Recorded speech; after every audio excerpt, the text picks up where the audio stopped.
All right, let's dive into a thought experiment that might just flip everything you think you know about getting sick. We're going to explore a pretty radical idea that reframes viruses not as these foreign invaders, but as, well, something else entirely. I mean, have you ever really stopped to think about that? Every single year, boom, it's flu season.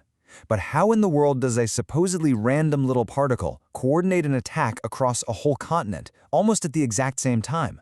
It's a puzzle, and honestly, it's just the tip of the iceberg. And the weirdness doesn't stop there, right? You see it all the time. One person in a family gets knocked flat by something, while their partner, sleeping right next to them, is totally fine. Or how about the fact that, with something like COVID-19, up to 80% of people who got it had zero symptoms? And the big one, how can a particle that's not even technically alive become this globe-trotting supervillain? These are the kinds of questions that start to show the cracks in the story we've always been told. So, to figure out where a new story might come from, we've got to go back and look at the foundation of the old one. Let's take a quick trip back to the 19th century, which is really where the modern rulebook for medicine was written. So back in 1884, this guy Robert Koch comes up with what seems like a super logical four-step checklist for proving a germ causes a disease. You have to find it in every sick person, you have to isolate it all by itself, you have to use that to make a healthy person sick, and then you have to find it in them too. Simple, clean, rigorous. It became the absolute gold standard. But here's the absolute bombshell. Get this, not a single virus in the history of virology has ever passed all four of these tests. Not one. The biggest problem is step 2. See, viruses can't live on their own. They need a host cell. So it's physically impossible to grow them in a pure culture. The very foundation of this whole thing has a massive, virus-sized crack running right through it. And this is where a quote from the physicist Max Planck just hits the nail on the head. He basically said that big scientific ideas don't win because everybody's convinced. They win because eventually, the old guard who can't see the new evidence, well, they move on, and a new generation grows up that just gets it. It's a paradigm shift. Okay, so if the old story is starting to crumble, what's the new one? This is where we get to the core of this whole explainer. It's a complete, radical reframe of everything we thought we knew about what a virus is. It's called the cell signal hypothesis. And the idea, while simple, is totally profound. It says that viruses aren't alien invaders coming to get us. No, they are SOS signals. Think of them like messages in a bottle that are created by our own cells when they're stressed out by something in the environment. This just turns the whole cause and effect thing completely upside down. Right now we think a virus gets in and that makes us sick. This new idea says nope. First, your body is exposed to some kind of stress, a toxin, cold air, whatever. That damages your cells. Then, as a response to that damage, your cells produce what we call a virus. You see the difference? The virus isn't the fire, it's the fire alarm. Okay, I know. That's a pretty wild claim. So you're probably asking, where's the proof? Let's walk through 4 really compelling clues that actually support this new way of looking at things. So let's go right back to that first mystery. Why is flu seasonal? The cell signal hypothesis has a beautifully simple answer. When winter slams the northern hemisphere, millions of people all experience the exact same environmental stress, cold, dry air, which is really harsh on the cells lining our airways. So what happens? All their cells, at the same time, produce the exact same SOS signal, what we call the flu virus. And think about it. What about countries near the equator? They don't have a real winter, no shared seasonal stress, and, surprise, surprise, no real flu season. It just lines up perfectly. And check out this stunner from the history books.